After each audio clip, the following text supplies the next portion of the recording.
Welcome everyone, my name is Eugeniusz Romer, this is Balance of Power, Polish Układ Sił, Polish magazine about international relations, and today I'm very happy to host Dr. James Carafano from the Heritage Foundation. Welcome, sir. Oh, thank you. Thank you for having me. So I would like to start with the 5,000 troops that Donald Trump has recently promised to send to Poland. People, I think, in our country are curious. Are they really going to be sent here? In what form? Is it going to be like stationary force, maybe rotational one? So do you have any information on that? I don't know exactly what it'll look like, but here's what I'll say. First of all, I think in general in NATO, right, people put way too much emphasis on U.S. ground forces. The reality is 90% of the U.S. ground forces are permanently stationed inside the United States. And the reason for that is we don't really have a big enough army to be decisive on the ground almost anywhere in the world. So we have to move these guys to where they're needed. So now, for example, we had to move ground troops in the Middle East for a variety of different missions. So we're never going to have a level of ground troops in Europe that mathematically make a difference in terms of the conventional deterrence with the Russians. Yeah, we treat them like a tripwire forces more, right? Well, having said that, and I'm not a fan of tripwire forces. This was all the rage 10, 15 years ago after the first Russian invasion of Ukraine. The idea was, we'll get as many flags as we can on the border and that'll scare the Russians. I don't think the Russians care. They count numbers, how many tanks you have. They don't count how many flags you have. I do think there is one exception to that, and that is an American flag. At least under this president. If you kill one American soldier, you have bought a bad day for yourself, my friend. And so if there's one American soldier and one American flag in a country and somebody goes after that, they have bought a bad day. So that's why they are so important for us. So, and I would say this, if I was going to put an American troop anywhere in Europe, I would put it in Poland. And for the simple reason is Poland is the cornerstone of the number one security challenge that Western Europe has, which is the conventional defense of the Eastern Front. Poland is the West Germany of the 21st century.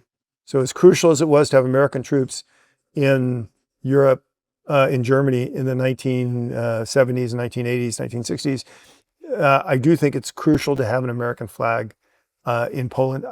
Not sure what the size is or what the composition or if it matters whether it's rotational or permanent, but I do think an American military presence in Poland is absolutely the right answer. So is Donald Trump sending them?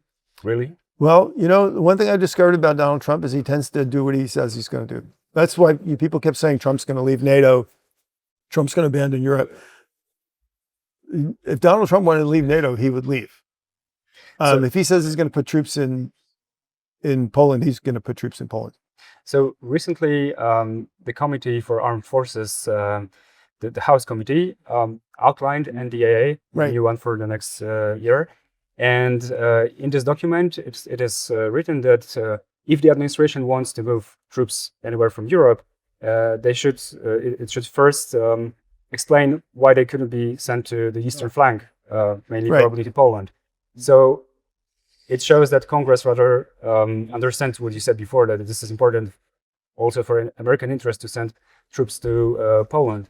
But how about the administration itself? Do you think that everybody there also understands this logic and follows it? So last time I checked, the President of the United States his party controls both houses of Congress. If he didn't want something in the NDAA, in the National Defense Authorization Act, he would have told Congress that. And if they put something in that really bothered him, he would veto that bill. And the fact is that he's never said anything about these congressional requirements means I think he's fine with it. And the fact that he hasn't threatened to veto it, I think sends a pretty clear signal that he's okay with it. There's been some representatives and senators who opposed, the Republican ones who opposed Trump. I mean, for example, when it comes to the ballroom, for example, or the funds for the people who were involved in the Congress thing. After he lost the elections. So do you think that all of the Republican Party is fully supporting Donald Trump? Well, it's interesting. So there have been some Republicans that are maybe not supportive on this issue, right? What has Donald Trump said to them?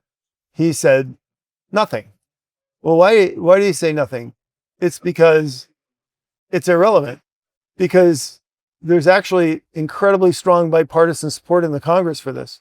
So he can lose a few votes among Republicans, and it's irrelevant because he's going to get an overwhelming number of Democrat votes.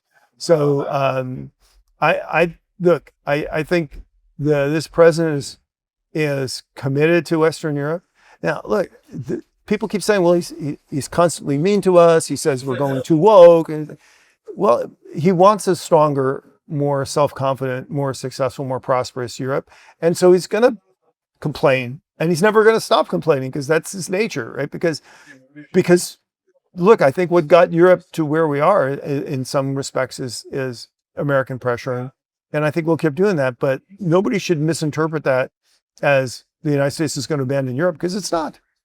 But there's been multiple media reports recently about NATO force model and American officials saying that they're going to withdraw a lot of troops, but not also troops, but also capabilities like airlifting or C4 ISR. Right. So these are kind of capabilities that Europe does not have and is not capable of having quickly.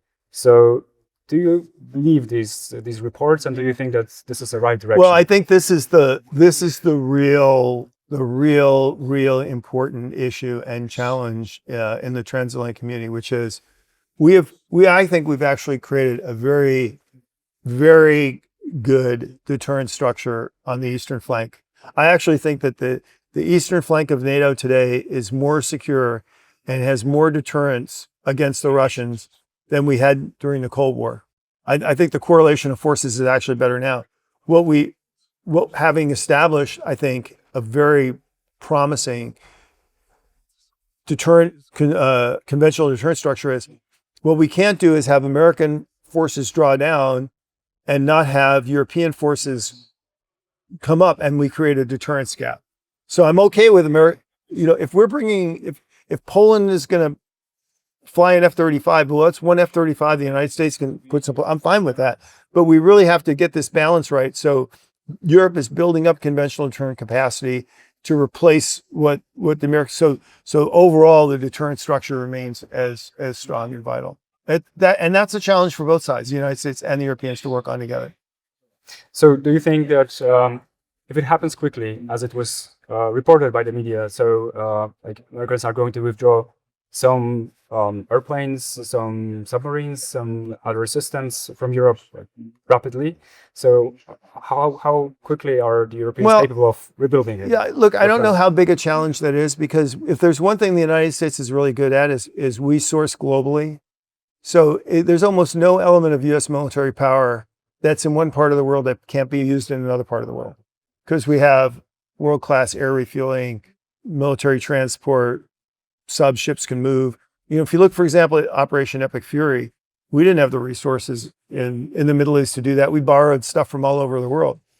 And some allies are very concerned, like in South Korea, for example. But I actually think that we'll see. But I think we're heading towards a more stable strategic environment that's going to allow the U.S. to move assets around more freely as opposed to less freely. So, for example, I think after we're done with Epic Fury, I think the military requirements in the Middle East are going to be much lighter on the United States. So that's forces that are more easily movable. As we build up our defense capability in the Pacific theater for Taiwan, that's going to, I think, free up more capability. So I think hopefully going forward in the future, other parts of the world will be quieter. So the ability of the United States to move forces around will be greater. And therefore, even if something's not present in theater, if you got to even a pre-crisis environment, the U.S. could move stuff back in to backfill that. So I wouldn't be in the panicking mode. I gotta tell you, I think there's probably a healthy debate between the United States and its European partner on this, but a lot of this, I just find it awful Chicken Little, right? Every time anybody talks about anything, because it's a self-fulfilling prophecy, right? These people have convinced themselves that the United States is going to abandon Europe, even though if Donald Trump wanted to abandon Europe, he would have abandoned it a long time ago. And so every news story becomes a moment of crisis of confidence with the Americans. I've been through so many of these with Europeans. I feel like I should be doing, grief counseling or something, but a lot of it's just unbelievable nonsense. It's just stupid talk about people who obsess about every little thing, like, oh, now finally the Americans are going to leave. It's like watching a long-running soap opera and thinking that, finally this guy's going to marry this girl, even though we know they're not, because the storyline. So why is Europe so important for the US? Because there are people very important in the establishment, like J.D. Vance, for example, saying that we've been spending so much money on European defense and we didn't have enough for our people, for our health insurance system and so on. So there are forces in the establishment that are surely against supporting Europe. So I think there might be reasons to be concerned. Well, right? well, first of all, I disagree with you on the Vance comment. I think Vice President Vance has been pretty good. We have global defense requirements, and we're not saying we have to spend less on defense because we have to spend more in healthcare. Nobody's saying that. Nobody in government is saying that. But maybe less in Europe, for example. We're saying we should be doing less in Europe because we have to do more in other places, which is true. I mean, it's just math. I mean, the United States does not have enough global resources to be strong in every theater simultaneously, and Europe is doing more. So as Europe does more, naturally the United States can do less. That's just and we were doing. I mean, and everybody, even Europeans, were the first to say they weren't carrying their weight in the defense of Europe, and they need to do more. So they've actually agreed with J.D. Vance. But this is really burden sharing, not burden shifting. The United States is going to spend $1.5 trillion on defense. That is more than any country has spent on defense in the history of any country. We're spending $1.5 trillion. That's half the world's defense spending. So it's really hard to look an American in the eye and saying, you should be doing more for us, when the United States is, when you're spending half the world's money on defense, you can come and talk to me about paying your dues. I think the United States is paying its dues, and it just thinks all our friends and allies should do that as well. And honestly, I think most friends and allies agree with that. And I got to tell you, this is largely an argument for people who are irrelevant. The closer you get to NATO, right, to actual military people and military planners and military capability, the more happy they are with what's going on. Because they are seeing real capability on the ground, real partnership, real things. And so this discussion is getting more honest. If you only had people in NATO in the room, they would tell you this is the most awesome time in NATO that we've had in decades. It's when you get out here in the political environment where people have a vested interest in saying, well, this is failing, this is whatever. But they're not the ones actually doing it. When you talk to the people who are actually defending people, they think things are going a heck of a lot better. So you mentioned the Epic Fury operation, and I'm pretty sure you've read the reports by CSIS about how much munitions were spent by the US and its partners for Patriot systems and Tomahawks and so on. So these reports, they say that replenishing it would last 5 years. And do you think this is a serious matter that is going to influence American ability to project power, to protect its allies in Europe, but also in Asia, where for sure these kind of capabilities are very much needed? I think it's a very static assessment that's not consistent with how the world is living. First of all, we see this is not Donald Trump's fault. Donald Trump did not design the U.S. arsenal to be inadequate, I think this administration has been very clear about its interest in ramping up production, co-production, so the U.S. is working really hard to expand and grow its arsenal. The other thing is we're seeing, and the Ukrainians have shown us that there's lots of ways to do air defense and deep attack and other things. We've seen the new European system come online in just the last year or so that is maybe not Patriot, but it's a perfectly capable system. We'll see a lot more of that. The Ukrainian one, Freya, right? Yeah, we've seen a new U.S. hypersonic missile that'll probably be online in a year. That's a heck of a lot cheaper than the hypersonics we have now.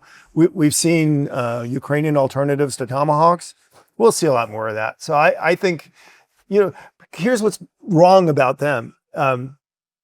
It's all relative to what your enemy has, right? And who you're fighting at that time. So, but the Russians can send like about 70 or even more ballistic missiles or missiles of any kind against Ukraine in one night. So it's really a lot of missiles. Achieving what? I mean, destroying energy grid, for example. Well, okay, but today Ukraine has an energy grid, right? They've blown up some buildings, but the reality is the Russians have gained almost nothing on the battlefield. And every month that goes past, their ability to do strategic deep attack in Ukraine is less impactful than it was the month before. And every month that goes on, Ukraine's ability to do deep attack in Russia is more impactful than it was the month before. So when you do these kind of very static things, it's the kind of things think tanks do, but it's not necessarily purporting what's going on in the real world. We have a very dynamic, changing global defense environment that I think looks very, very positive for the West. And this has become now this new excuse, right?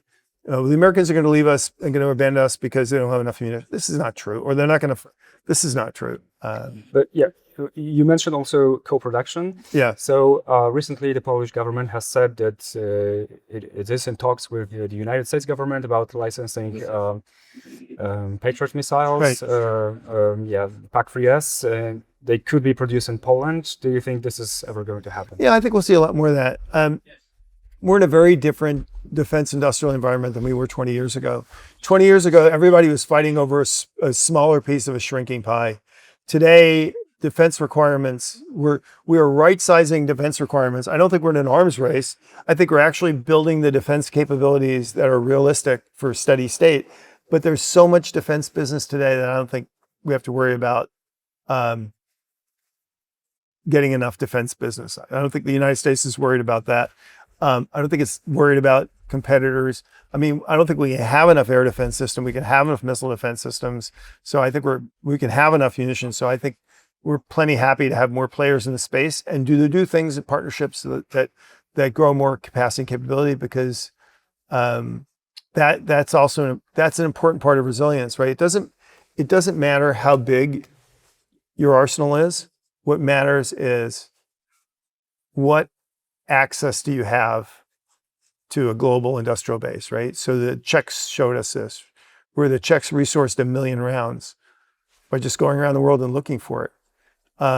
We need to build the arsenal of democracy so that there's plenty of capability and resources out there. So even if we are short something or somebody else is short something, that we can go to a friend or ally and get that capability, or get a similar capability, or another capability to fill that gap. I think we're going to see more of that, not less. So I'm not in the camp that says, oh my God, we don't have enough munitions to defend ourselves. So maybe a few quick questions about Iran. I know this is a very broad topic. The political opponents of Donald Trump, the Democrats usually, they say that actually the deal he has achieved, we still don't know what's inside it like precisely, but they say it's getting back to status quo. But after spending a lot of money, after causing a global crisis, after using also a lot of munitions that were in American and allied partners' stocks. Yeah. So do you agree with this logic? Yeah, only a political enemy would say, after you've destroyed 80% of the enemy's military operational forces, completely obliterated their nuclear program, decimated most of their surrogates, that they're just as strong, if not stronger, than they were before. I mean, it is the height of nonsensical political silliness to claim that somehow we've just gone back to a status quo, or we're worse off, or Ukraine's stronger. Yeah, matter of fact, the only argument that they could possibly had is, well, control of the Straits of Hormuz, but that's increasingly irrelevant. People are moving stuff out the other way. We've already demonstrated that they can't actually close the straits. So it's all a bit of silliness. Yeah, but you said about, for example, the nuclear program, right? Right. So after the attacks in June last year, Donald Trump said precisely that the Iranian nuclear program has been totally obliterated. And right now he's saying that he started this operation because of the Iranian nuclear program. So no. Is there a logic? Yeah, there's a lot of logic. It is true that, matter of fact, we know this even more, is that we completely neutralize the program. That's absolutely true.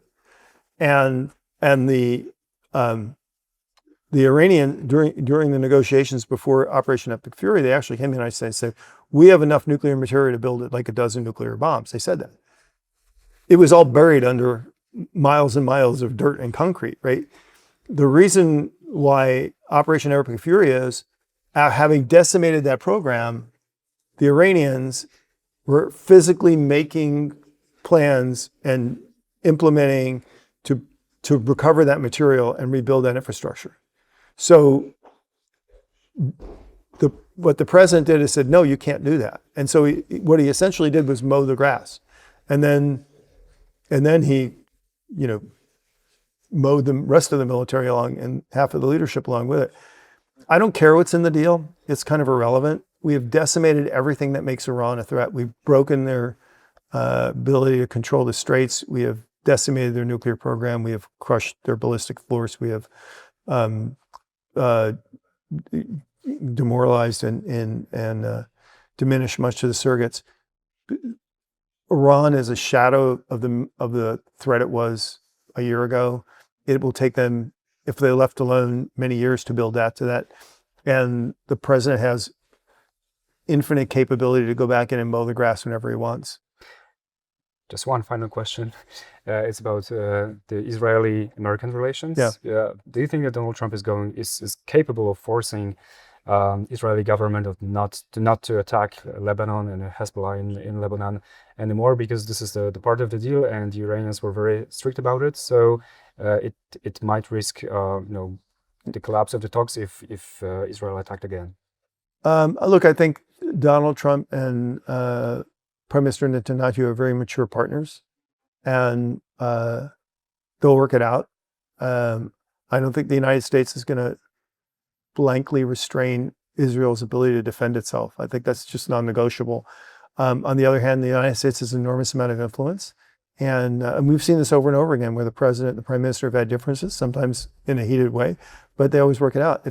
If you want to see what this looks like, just read the correspondence between Churchill and Roosevelt during World War II. They're constantly bickering at each other, and they won a world war. So this is, I think, again, I don't want to say it's a European problem, but this notion that somehow if we're arguing with each other and fighting, we're not good allies. Well, actually, that's the essence of what makes for good allies. You have tough problems to solve, and you duke it out to try to get to the best answer. That's healthy. And so I think actually the United States and Israel have the healthiest strategic partnership in the world today. And a lot of that includes some curse words and table pounding occasionally, and that's okay. Thank you very much. It is always a pleasure talking to you. So thank you for this comprehensive interview. Thanks for having me. Thank you.